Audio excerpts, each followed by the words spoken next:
Hello and welcome back to the main stage. Me and Russ are here and we're basically going to quick fire just run through a bunch of festival lineups from this year and we're going to put them in a tier list. Obviously, joined by Russ.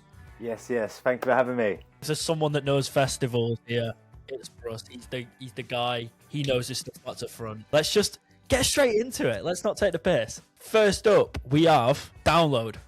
Any thoughts? Download, it's decent to be honest. It's got obviously who was it again? Limp Bizkit, Linkin Park, Guns N' Roses. That's decent, man. Like I know there's a lot of talk about Guns N' Roses. People aren't too sure about them, but Limp Bizkit and Linkin Park are just incredible. So I was gonna say I'm a really big fan of this Download lineup. For me, it definitely goes in one of the top two, and it's just a case of I do think it's missing a little bit of pop punk representation. I was expecting maybe a Hot Mulligan or a Neck Deep or a Wonder Years. Yeah, is this the final lineup as well? Are they announcing more names?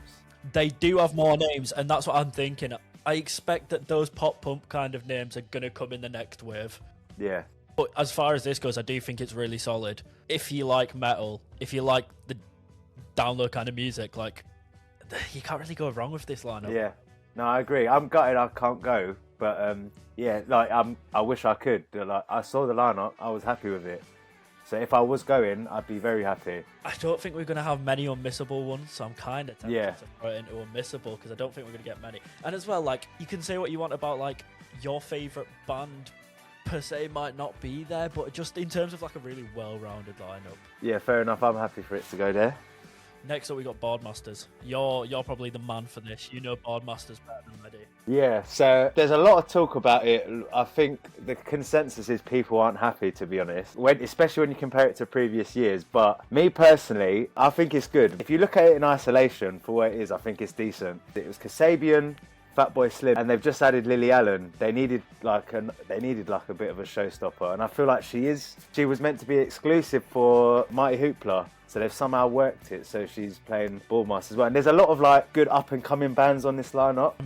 I am excited for it, and I'm excited to check out Boards, but I can't get behind the headliners. Yeah, like, don't get me wrong, I'd go see Kasabian, I'd have a really good time, but something about like Kasabian, Fatboy Slim, whenever I see either of those two on a lineup, I can't help but just think cop out. Oh, to be fair, I love Kasabian. I think I've seen them every single year, like at a festival, the last 3 or 4 years, and I always have a good time. Fatboy Slim, I caught a bit of him at Kendal, and again, I had a good time. Would they be my choices? Probably not, but yeah, I know I have a good time when they're there. I'll never be able to back Fatboy Slim as a headliner. I think after Kendal, could that not have gone to someone else? I think the Days are really good at Boardmaster though. Like the other acts are quite interesting. Yeah. When you compare to, like, some of the other lineups this year, they've got like the Darkness. Tiny Temper, an example, which will be good. They've got a few like fun novelty things on the smaller stage. Yeah, they've got Pitbull tribute act, should be good. Yeah, you've got like IB for final, but I'd say like I'd go middle or not doing much. I think in the grand scheme of things, like Kasabian and Fatboy Slim, you can do better than that. I don't really know much about Lily Allen. Lily Allen, so I think she's playing the new album in full, from what I've heard. I don't know if that's true, but that's what I've heard. Well, so yeah, Boardmasters, I'm excited to check it out. Where are you going to rank it? I'll in the middle, I'd say. I don't know. I'll let you take it, but definitely in the middle somewhere. I wouldn't say, I think it's absolute waste of money, but I don't think it's at the top. I would personally, I think it's at the bottom end of this middle section. Yeah. Neighbourhood Weekender. Have you seen the Neighbourhood lineup?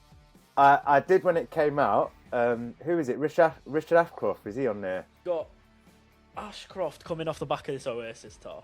Blossoms, who are probably going to have a big year. They had a year off last year, so I imagine that means Blossoms will be back with an album this year. You've also got like the K's, Example, Sophie Ellis-Bextor, Cast, Fiona Lee, Cassie or Leslie Rose. That's just the Saturday. Yeah, Keo's on there. Keo everywhere this summer. You've got like DMAs, Jamie Webster if you're into him, the Royston Club, yeah, Keo, Villanelle, Brogale. I think this is really solid as far as like an indie lineup goes. I think if you're into indie, then you can't go wrong with this, to be honest. It's like, it's got everyone. If you want to see DMAs, they're there. The K's, Royston Club. If you want a bit of Jamie Webster, if you're into that, he's there as well. I think this is a good lineup, this. Yeah, I agree. I think this is decent. Obviously, Ashcroft and Blossoms as two headliners are kind of weird choices. I like both. I'm excited for both. Could they maybe have gone a little bit, like, aimed a little bit higher? Probably. I do think that'll be a good weekend, you know. Yeah, and again, you're going to have a good time with Richard Ashcroft and Blossoms, to be honest. So the thing with Neighbourhood as well is it's kind of like, because it's so early in the year compared to the rest of these, and it's only 2 days, it's no camping, it kind of feels like a bit of a write-off. You can just go and it's a good day out. I think as far as like a good weekend out goes, Neighbourhood have done a really good job with that. Maybe not unmissable, but I do think it's like... worth a look, yeah. It's a good lineup, that. Next up, we're on to All Points East. So All Points East, Tyler, the creator. You're probably a bit more qualified on this one. Yeah, when I saw this, I was shocked how good that lineup is, to be honest.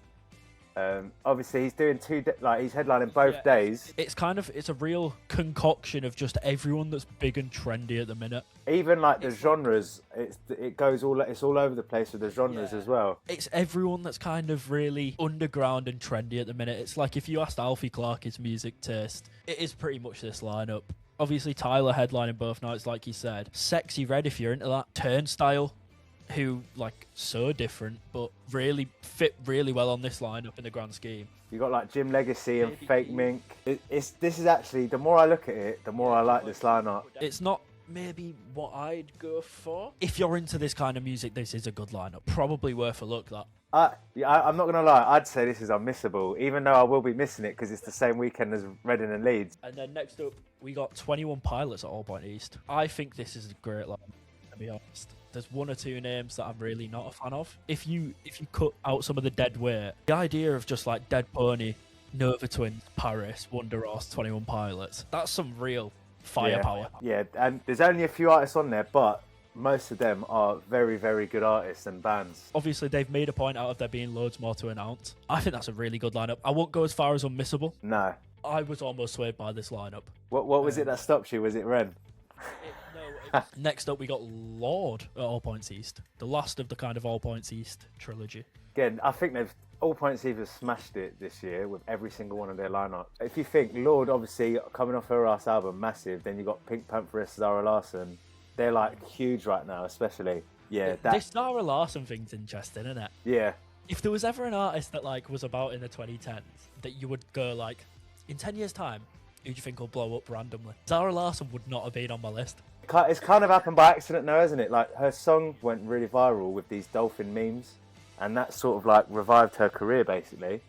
And then, but yeah, you've got Pink Pantheress, Lord, Zara Larsson, and then you've got all these kind of new guys, the two Hollis and stuff like that. Yeah, Rose Gray I keep hearing a lot about recently. Definitely not on my agenda is the Lord All Points East, but I think like if you're into that, it's definitely worth a look. I'd maybe put it top end of solid for what it is. Yeah, happy with that. I also forgot to add it to this list, but we have that All Points East Deftones Day. Like I said, it's not on my list, but it's Deftones, Idols, Amos and the Sniffers, SD Kid, JPEG Mafia, and a bunch of other people. That's a really good lineup. Yeah, again, All Points East have smashed it, man, this year. Every single one. I think more so than the other three. This is the one where it's like all 5 of those top build names are massive. They're not on the list, but if they were, I would probably say unmissable. Yeah, I agree. We're on to a personal favourite of ours, Kendal Calling. I think, again, they've smashed it, man. They always smash it. I think booking Biffy Clyro is huge. Yeah, absolutely. For Kendal Calling. And the thing that's really funny is I think a lot of the kind of general Kendal audience won't realise that or don't yet understand that. When you get to that Saturday night at Kendal, a lot of people are going to be like, oh, this is what's up. What do you think about the other names? Because there are a lot. There's not going to be loads added to this. No, from what I've sort of gathered, I think this is the majority of the lineup, to be honest. What do you think about that as a lineup? I think it's really good because I think what Kendal does well is they have so much on. I've always said it's not a festival where I've ever really bothered with the lineup. It's kind of you go for the vibes and the atmosphere. So usually with a Kendal lineup, I do kind of struggle to find anything of real substance. Like, don't get me wrong, there's names there that I will go and see, and there's names that I know a few songs by. But I'm struggling to find anything on this that I really care about. Do you know what I mean? Something like really unmissable on this, besides those headliners. Scissor Sisters, Libertines, a lot of these bands are on other festival lineups, aren't they? Yeah. It's one of them where like, I think there's 2 blurred names right on this Kendal lineup. Yeah. And I think those blurred names could absolutely make or break this lineup. I think headliners alone though make that at least in the top 2. Yeah, I agree. I think it's nice this year that we're getting to kind of finally see the payoff of like a few of these kind of long form arcs that have been happening. So what I mean by that is like Wolf Alice finally getting the chance to headline stuff. We're seeing Fontaine's headline in Reading and Leeds. And it's kind of these big arcs that have been lost in a while are finally kind of getting paid off. But yeah, Kendal I think is worth a look. Yeah, 100%. Next up we got Truck. What do you reckon about Truck?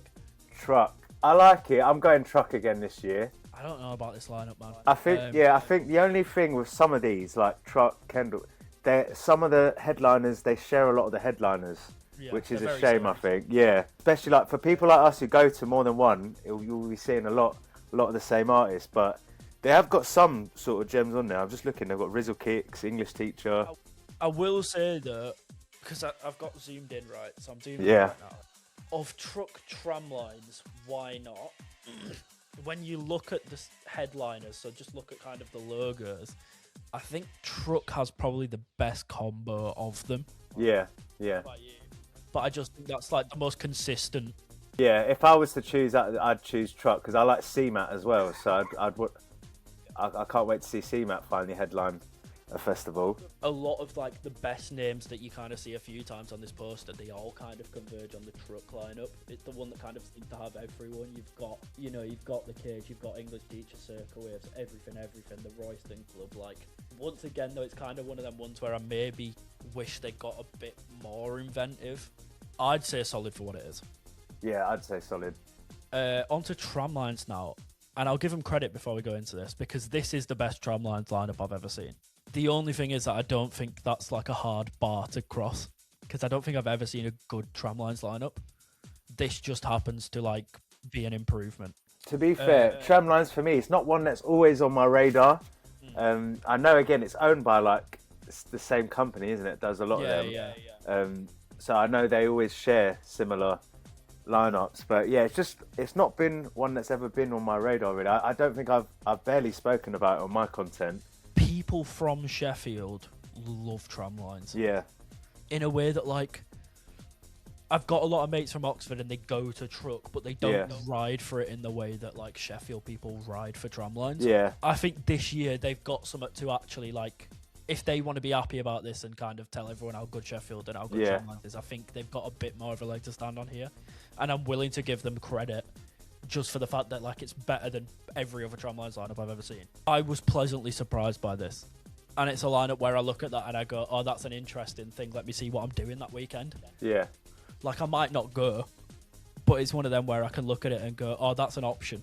I'm going to say that's solid as well. Solid, yeah. I feel like because with Truck, these ones, they are similar, so... Yeah, they're all going to kind of end up in the same region. The one that I think won't end up in the same region is Why Not? Depending on what you're into, it's either going to be much better than the others or much worse than the others. I will say they've got loads of logos. I will say the thing with that, though, is that is a good kind of trick that Why Not play every year, where they put every band in that top bill as a logo. Yeah. And it makes them all look better because you're like, oh, they've got all these big bands. When in reality, like, it's the same as the Truck lineup. They've just got the logos. Headliners, Two Door Cinema Club, The Streets, and The Ratings. Obviously, I like The Streets and Two Door. I'll be totally honest, I couldn't tell you one Ratings song. And with knowing a bit more about the Ratings, I'm pretty anti-Ratings. They're a bit of like a joke to us boys. They make music for people that like old Arctic Monkeys music. Okay. Alright. Right, so it's the people that are like, don't like Tranquility Base. Alex Turner has turned his back on normal working class people, right? Are they from Sheffield as well then? Yeah, so the Ratings make music for those people. The thing with Ratings is, so they definitely are not a headliner. Yeah, well, that's what I was shocked when I first saw this, because I'd like to think I know a lot of like artists, and when I saw them as a headliner, I've like I said, I couldn't tell you one song from them, and I'd like to think I'm clued up on all this stuff. Because I did a video around this time last year where I was basically slagging off a bunch of lineups from 2025, right? So I'm talking like all this shit. And we talk about Tramlines, obviously Sheffield. So last year, Braytons were headlining Tramlines, right? And in that video, I kind of made this point that, like, if Tramlines want to give Braytons a headline slot because they're from Sheffield and it's kind of a hometown show, fair enough, go for it. But what that's going to lead to is a position where Braytons now have the leverage to say to other festivals, we're not playing unless we're headlining. Yeah. And I think that's what's happened with Why Not Here, because the Braytons should not be headlining festivals. And now they've got that kind of backing to be like, oh, well, we headline Tramline, so we're not playing Why Not unless we headline. Yeah. And it's just a shame that what looks like a really good Why Not lineup has kind of fallen to such a big hurdle in terms of the headliners. The only thing that stands out about this is the ratings, which stands out for like not a great reason. Yeah, other than that, it is pretty much the same as the other ones, to be honest. It's that thing where you look at it and you go, that looks really good on paper. But then you start to realise that like all of these logos are just bands that are on other lineups. Yeah. And and if you chuck in the fact it's the same weekend as Kendal, I think, It's not even a question. Maybe not a waste of time and money. I think that's being a bit harsh, but I'd say not doing much. All right, next up we got Transmit. What are your thoughts on this? Because I've been pretty vocal about this one. I was watching the TPD podcast and they were slating this. It's okay, I guess. Like, you've got Lewis Capaldi, obviously hometown show for him. Kasabian and Richard Ashcroft, again, like we said, they're all right. But when you think about what the lineups they've had before in previous years, like, just to cut in, like especially the 2025 lineup, it was so different. It was so unique. And every year, you see the Transmit lineup and you go, Jesus Christ, it's Sam Fender, Kasabian, and Cortinas again. Yeah. And last year, they went so far the other way that you were like, oh, maybe this is like a new, fresh start for Transmit. And all of a sudden, they come back with just the most Transmit lineup they've ever put out. Like you said, there's a few names on here. Tudor, Wolf Alice, Nile Rodgers even, Last Dinner Party. Like, there's a few names on here, but there's just so many things you can pick apart with this. Dylan John Thomas above Nile Rodgers. In what world? Yeah, and I saw Rob Kellis talking about it, and he said he saw like a poster and they were advertising it as Lewis Capaldi, and it's got like Transmit really down small at the bottom, and it's the idea like they're not even confident of promoting this as Transmit Festival. They're promoting it as a Lewis Capaldi gig. Yeah, it's kind of like when you see bands play like a festival site maybe the night before, and they're trying to promote it as if it's that when it is actually just one of the days. I would say Transmit's a waste of time. There's just so much you can pick apart. Yeah. Next up, Victorious. But before we get into that, I do need to remind you to subscribe if you haven't already. If you're a fan of any of the artists I've mentioned up until this point, there'll definitely be something on this channel worth sticking around for. Sometimes we just sit down and have a chat like this. Other times we're out and about, going to gigs, going to festivals. It's all very fun stuff. And we are well on the way to 500 subscribers at the minute, so any help towards that would be massively appreciated. I'm also posting a bunch on TikTok at the minute, so go follow me over there as well. At the Main Stage Talkie, links in the description. We've got the classic 1-2 combo that we've got everywhere else of Ashcroft and Kasabian. This time you've got the Black Keys though, which I do think is kind of interesting. Yeah, but I could only tell you one song of theirs, to be honest.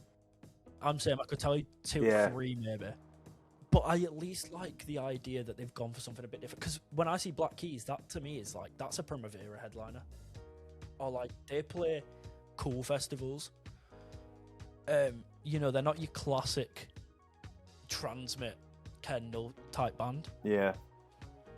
But you've also got the Scissor Sisters, Faithless, Royston, kind of just all the same name. Nile Rodgers, Primal Scream. Yeah, you got Bastille on there. Basement Jackson Street. Khalees is on there. That's decent. Khalees. I haven't seen her on a lineup for a while. From the looks of it, it's like definitely aimed at an older generation. I think that is like an improvement on the Transmit formula. I think that's the Transmit thing, but done a little bit better. Yeah. And I would honestly say it's probably better than Why Not? Yeah. I think it's in this kind of middle region. Yeah. I don't think I'd ever think of Victorious Festival. I'm more impressed with that than I am with some of others. All right, Latitude. Latitude. I was just literally filming a video about Latitude before I come on here for my TikTok. I think they're definitely. I've got to be careful what I'm saying now because I'm doing a thing with them. But they're definitely going for, because I went to Latitude not the year just gone, the year before. The target audience for Latitude is definitely like families and like older people with their kids. I think they're trying to aim for more of a younger demographic with this lineup, with some of the bookings they've made. But obviously they don't want to alienate their original sort of target audience. Because when I loaded these in, I remember looking at it and being like, okay, I know, you know, who's going to see Teddy Swims? It's going to be kind of the radio crowd. Bit older. Same with Capaldi, I guess. David Byrne's a cool shout, to be fair, but I don't know how he is on his own. If they got talking heads, like, hands down, that's incredible. David Byrne on his own, is he any good? Do we know anything about him? No, I haven't heard anything. He went out at Glastonbury, didn't he, with Olivia Rodrigo. He seems like a cool guy. He kind of knows what's up. I just can't stop looking at Teddy Swims in bold. What do you think about this Teddy Swims character? I don't mind Teddy Swims, to be honest. I know he's very Marmite, but I've like what I watched. One day I was just watching Sunday Brunch, and he was on there, and he seemed like a nice guy. I've heard some of the stuff he's spoken about when he uses AI. I don't really agree with that, AI with his songwriting. But, I mean, it's one for the mums, that is, Teddy Swims, isn't it? You know the mums are going to have a good time. I can't lie. I'm going to silently move that here. I don't want to I don't want to force anyone's hand. I don't want to ruin your brand deals, but I'm going to silently just slip that one in there. I will say, if you're going to cater to the older crowd, Isla Wight have done a really good job of it. Yeah, I definitely think this is one of the most underrated lineups. Yeah, it is really strong. How are they booking Calvin Harris and The Cure as headliners? That's crazy. Yeah, because like you look at that and you're like, Lewis Capaldi would do it for a tenner. Calvin Harris and The Cure, that's like proper mega stars. Teddy Swims back again if you're into that. Obviously, the Kooks are playing everywhere. You've got Tom Grennan if you're into him. Wet Leg and Lost Dinner Party are kind of all up and down. Got the Sex Pistols, Rick Astley, 5 Feet. Feeder is a really crazy name to have on Isle of Wight. Yeah, I think I agree that is like super underrated. I know. It's mad because Calvin Harris doesn't play many festivals. I know he does like Creamfields a lot. Yeah. And this year's been booked for Parklife as well, but I was shocked when I saw that they'd booked Calvin Harris. So, yeah, that's a big pull. And they always book one or two bands. Like, I remember seeing Muse play Isle of Wight on the telly one year. And, like, Biffy have done it. It's just like it's a festival that you forget about because I think it's so outside of the discussion. But they always have really good lineups. And I have, on more than one occasion, thought about hitting a Isle of Wight. Primavera 26, the first and only non-UK festival on here. So I've done Primavera Porto in the past.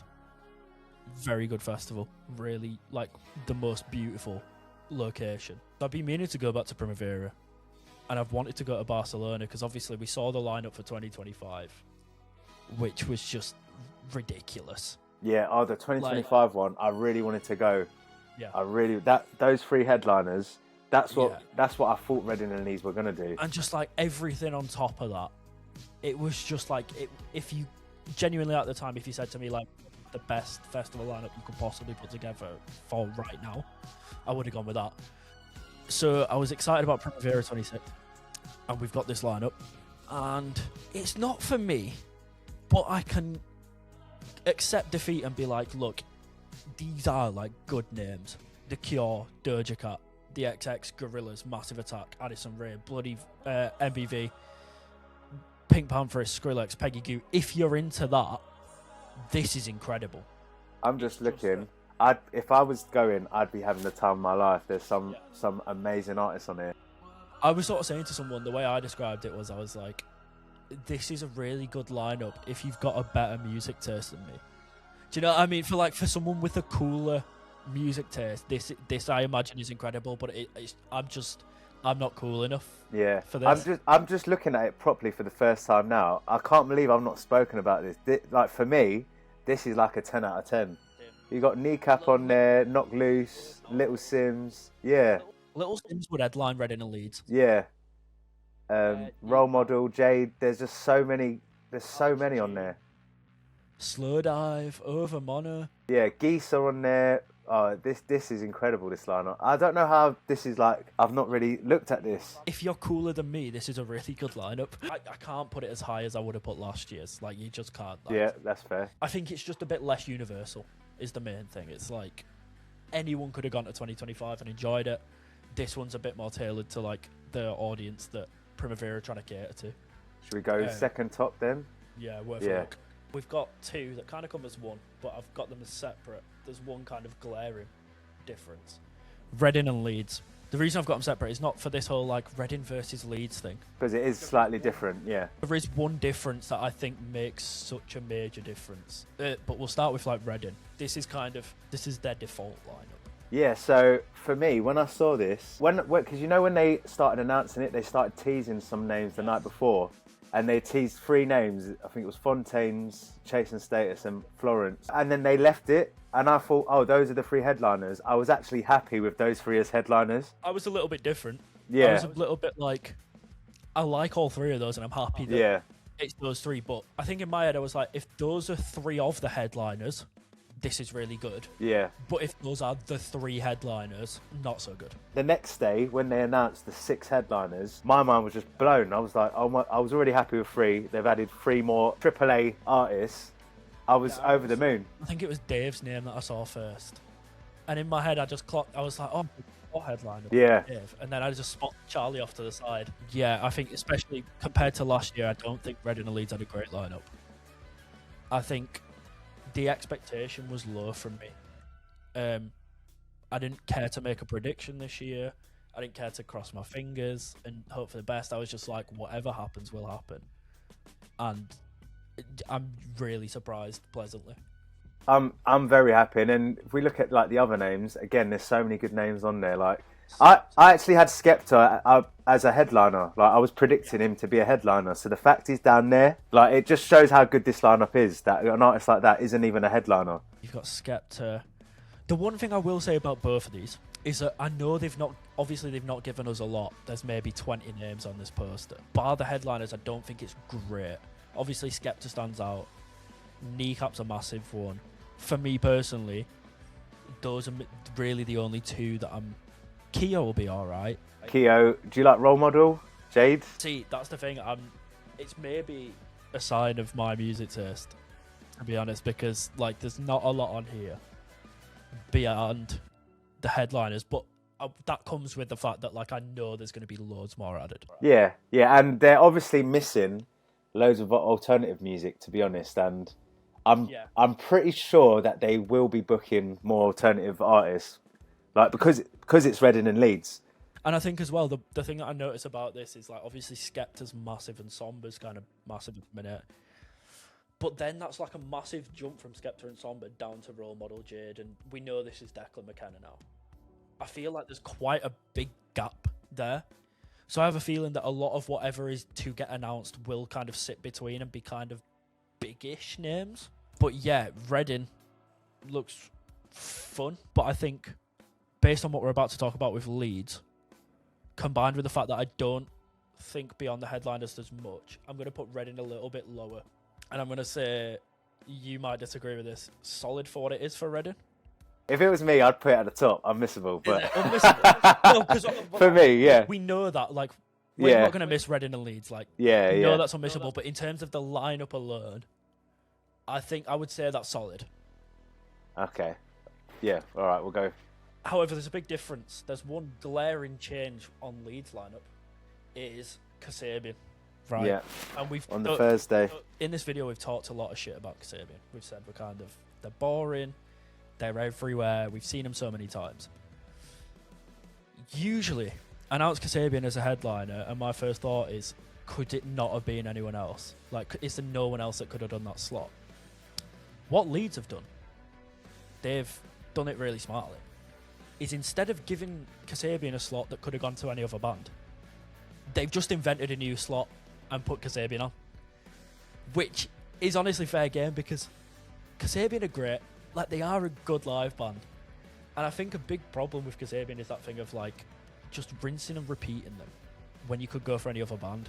So, if Leeds want to make just a new slot entirely and give that to Kasabian, that's a 7th headliner. Do you know what I mean? And I think that the idea of like 7 headliners at Leeds, right, is crazy. What other festival are you going to see 7 headliners? No, none. And all the other festivals must be skewing because they've been booked for so many as like a main headliner. When the other festivals saw this, they must have been screwing the way that they've announced this as Kasabian. It's like you've got not only a 7th headliner, right, but that 7th headliner, the kind of additional one that they've added on just for a bit of fun at the end, is like headlining every other festival in the country. Yeah. And It's and they're like really small down there. Exactly. It makes, Yeah. you know, every single other lineup we've talked about. So Transmit have Kasabian, Victorious have Kasabian, who else? Boardmasters. All of them obsolete because Kasabian are doing a Thursday night, and you can also see Fontaines, Dave, Florence and the Machine, Charlie XCX. Like, I think just that alone puts Leeds up. I don't know if it's unmissable, but I think it has the potential to be unmissable. So I'm gonna throw it in unmissable. They're both just missing a RussFestivalFriend DJ set. Yeah, man. Literally, that is it. So that's what we've got. Is there any kind of maybe adjustments that we can make to the order of this? Let us know in the comments what you think. Do you agree? Are there any festivals that we maybe didn't talk about that you would add? Go over to Russ on TikTok. Give him a follow. He's great. He's literally like the face of festival content at this point. I think I've read that somewhere. Yeah, I think it was on that podcast I did recently. Yeah. Yes. Russ Festival. There it is. That's the tier list. Russ, do you have any final words? No, I'm happy. This is just getting me excited now. Now we're out of January now. We're like into it. Yeah, I'm looking forward. I'm doing C2C in March, so that's my first proper one. Right.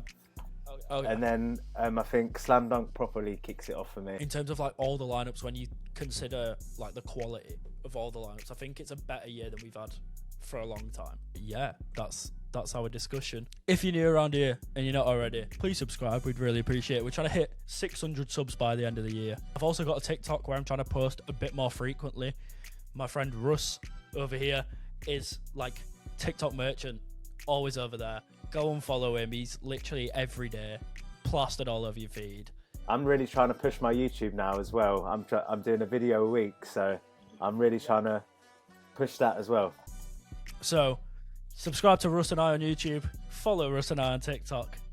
There we go. That's the end of the video. We'll catch you in a bit. Don't fucking read mush, yes. Hey, subscribe to the fucking main stage. Get up.